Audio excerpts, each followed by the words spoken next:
الحمد للہ رب العالمین والصلاة والسلام علی رسولہ الامین اما بعد۔ معزز سامعین، السلام علیکم ورحمۃ اللہ وبرکاتہ۔ سلسلہ نمبر 6 کی گفتگو، جس میں قربانی کے جانور اور اس کی عمر کے متعلق گفتگو مکمل ہوئی،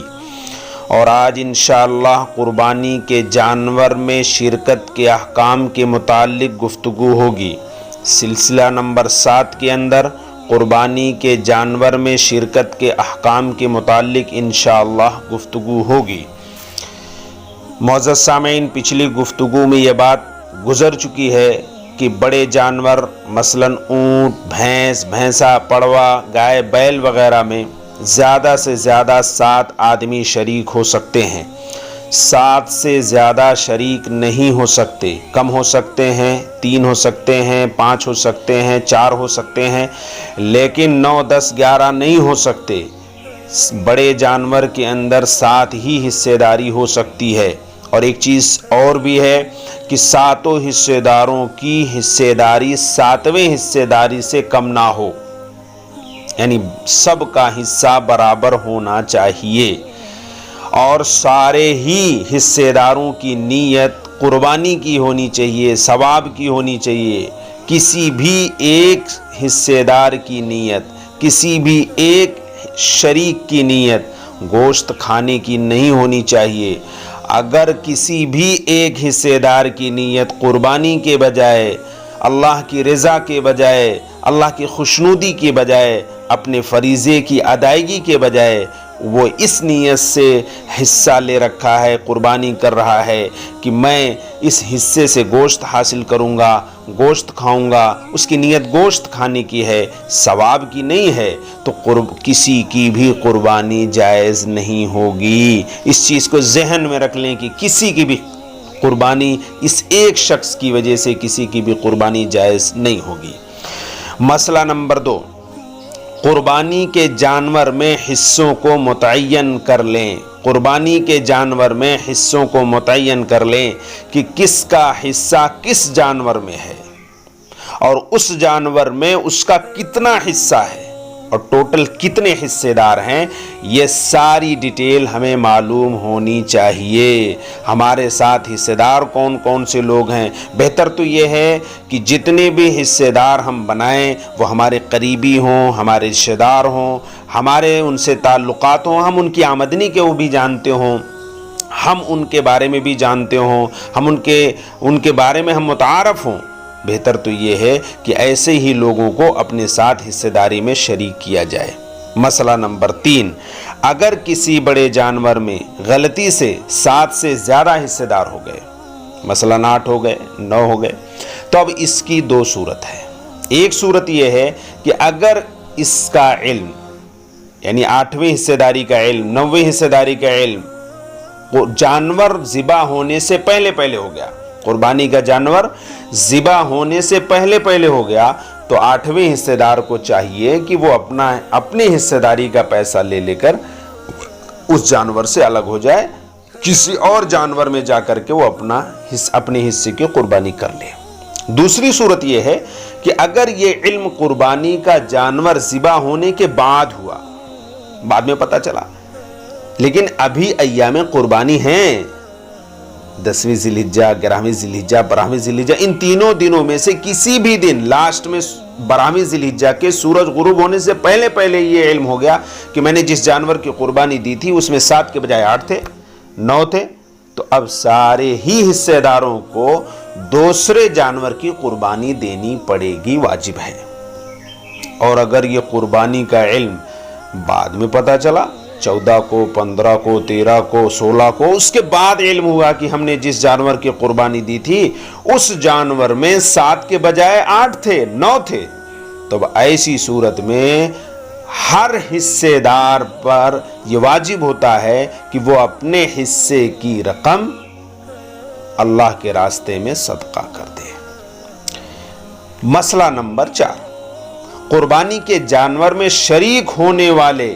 حصہ لینے والوں میں سے کوئی بھی شخص سود کا پیسہ، جوئے کا پیسہ یا حرام آمدنی کا پیسہ دے کر اگر شریک ہو گیا، 7 شرکا ہیں، ان میں سے کوئی بھی ایک شخص ایسا پیسہ ڈال رہا ہے جو حرام کی کمائی کا ہے، بالکل حرام کی کمائی کا ہے، تو ایسی صورت میں کسی کی بھی قربانی درست نہیں ہوگی، ساتوں حصے داروں کی قربانی باطل ہو جائے گی، رد ہو جائے گی ایسی صورت میں۔ اور اسی طرح جو سودی لین دین کرنے والے کسی بھی بینک میں یا کمپنی میں، انشورنس کمپنی میں، بیمہ کمپنی میں، یا کوئی ایسا نظام ہے جس میں سودی کاروبار ہوتا ہے اور یہ اس میں کام کرتا ہے، اس سے وہ کمائی حاصل کرتا ہے، تو اس نے قربانی کے جانور میں جو حصہ لیا اس نے ان سے حاصل ہونے والے پیسے کو دے دیا، یعنی اس کی جو پگار تھی بینک سے ملنے والی، انشورنس کمپنی سے ملنے والی، وہ اپنی پگار کو حصے داری میں لگایا، اس پیسے کو لگا دیا۔ تو ایسے شخص کے شریک ہو جانے سے بھی کسی کی قربانی جائز نہیں ہوگی۔ ہاں، اگر اس کے پاس جو بینک میں کام کر رہا ہے، انشورنس میں کام کر رہا ہے، یا کسی اور سودی لین دین میں کام تو کر رہا ہے، لیکن اس کے پاس کچھ اور بھی حلال ذرائع ہیں، حلال روزگار ہے جس کے ذریعے سے وہ حلال کمائی کرتا ہے، تو اگر وہ شخص اپنی حلال کمائی کو حصے داری میں لگاتا ہے، قربانی کرتا ہے، قربانی کے جانور میں حلال کمائی کے ذریعے سے اگر وہ شریک ہوتا ہے تو اس کی قربانی درست ہوگی اور سارے ہی حصے داروں کی قربانی درست ہوگی۔ درست اس شرط پہ صرف نہیں ہوگی کہ اس کے اندر کوئی بھی شخص خالص حرام کا پیسہ لے کر شریک نہ ہو۔ اس لیے محترم سامعین، ہمیں چاہیے کہ جب ہم قربانی کا ارادہ کریں، قربانی کی نیت کریں، اللہ نے اب ہم پر اگر قربانی فرض کی ہے، ہم صاحب حیثیت، صاحب نصاب ہو گئے ہیں اور یہ فریضہ ادا کرنے کی اللہ نے ہم کو سعادت دی ہے، تو ہم اس چیز کو ذہن میں رکھیں کہ ہمارے ساتھ جو لوگ شریک ہوں، جو ہمارے پارٹنر بنے قربانی کے جانور میں، وہ ہمارے متعلقین ہوں، جنہیں ہم جانتے ہوں، ان کی کمائی کے بارے میں جانتے ہوں، ان کے بارے میں جانتے ہوں، اور ہم ایسے ہی لوگوں کو حصے داری میں شریک کریں تاکہ ہم انہیں جانیں، وہ ہمیں جانیں۔ بہتر تو یہی ہے تاکہ ہماری قربانی اللہ کے لیے قبول ہو جائے اور ہماری قربانی، ہمارا فریضہ ہمارے سر سے اتر جائے۔ تو اس لیے قربانی کے جانور میں ہمیں اس چیز کو ذہن میں رکھنا ہے کہ ہماری نیت درست ہو اور ہمارے ساتھ جو شریک ہوں ان کی بھی نیت درستگی کی بات ہو، اور جو کمائی ہماری ہے وہ حلال کی ہو، حرام کی نہ ہو، ورنہ ہمارا فریضہ بھی ہمارے ذمہ رہ جائے گا اور ہمیں اس کا گناہ بھی بھگتنا پڑے گا۔ مسئلہ نمبر 5، اگر قربانی کے بڑے جانور میں، یہ بھی بڑا امپورٹنٹ مسئلہ ہے، بڑے جانور میں شیعہ، قادیانی، مرتد یا کسی غیر مسلم کو شریک کر دیا گیا تو بھی ہماری قربانی درست نہیں ہوگی، کیونکہ شیعہ ہو، قادیانی ہو، غیر مسلم ہو یا کوئی مرتد ہو، یہ شریعت کے احکام کے مکلف نہیں ہیں، ان پر شریعت کے احکام لاگو نہیں ہوں گے۔ اس لیے جب شریعت کے احکام کو مکلف نہیں ہیں، شریعت ان کو اپنے احکام کا مکلف نہیں مانتی ہے، ان پر لاگو نہیں کرتی ہے، تو اگر وہ ہمارے ساتھ شریک ہو جائیں گے جبکہ ہم شریعت کے احکام کے مکلف ہیں، تو ایک غیر مکلف، ایک مکلف ایک ساتھ شریک نہیں ہو سکتے۔ تو لہذا اس چیز کو بھی ذہن میں رکھیں کہ ہماری قربانی میں کوئی شیعہ، کوئی قادیانی، کوئی مرتد یا کوئی غیر مسلم ہماری قربانی کے جانور میں اپنا حصہ نہ لے، کیونکہ سارے حصے داروں کی قربانی رد اور باطل ہو جائے گی، انہیں پھر سے قربانی دینی پڑے گی۔ مسئلہ نمبر 6، عقیقے کی نیت سے، یہ بھی ایک بڑا مسئلہ ہے، بار بار آتا ہے کہ قربانی کے ایام میں اگر کوئی عقیقہ کرنا چاہے تو کیا اس جانور میں عقیقے کی نیت سے شریک ہو سکتا ہے؟ جی ہو سکتا ہے۔ قربانی کا جانور ہے، اگر اس میں کوئی شخص عقیقے کی نیت سے شریک ہونا چاہے تو بالکل ہو سکتا ہے، اس کا عقیقہ درست ہوگا۔ مسئلہ نمبر 7، قربانی کے جانور میں اگر کئی شرکا ہوں تو گوشت کو وزن کر کے تقسیم کیا جائے۔ یہ بھی چیز ذہن میں رکھ لیں، پورے گوشت کا مجموعہ نکالا جائے کہ کتنے کیلو ہے، اور جتنے کیلو ہے ان سارے جانوروں کو برابر برابر سارے حصے داروں کو وزن کر کر کے تقسیم کیا جائے، اندازے سے تقسیم نہ کیا جائے، ورنہ اگر کسی کے بھی حصے میں کمی ہو گئی، بیشی ہو گئی،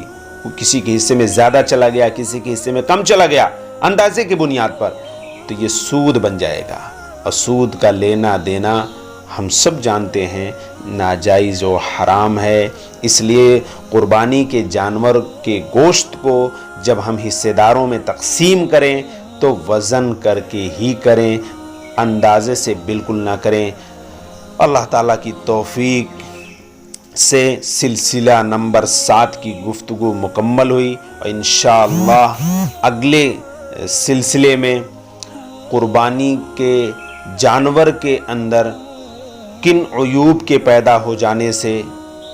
کن خامیوں کے پیدا ہو جانے سے اس کی قربانی جائز نہیں ہوتی ہے، انشاءاللہ اس کے متعلق گفتگو ہوگی۔ آپ اللہ تعالیٰ سے دعا فرمائیں، اللہ تعالیٰ ہم سب کو نیک اور اخلاص کے ساتھ اس عظیم عمل کو انجام دینے کی توفیق نصیب فرمائے۔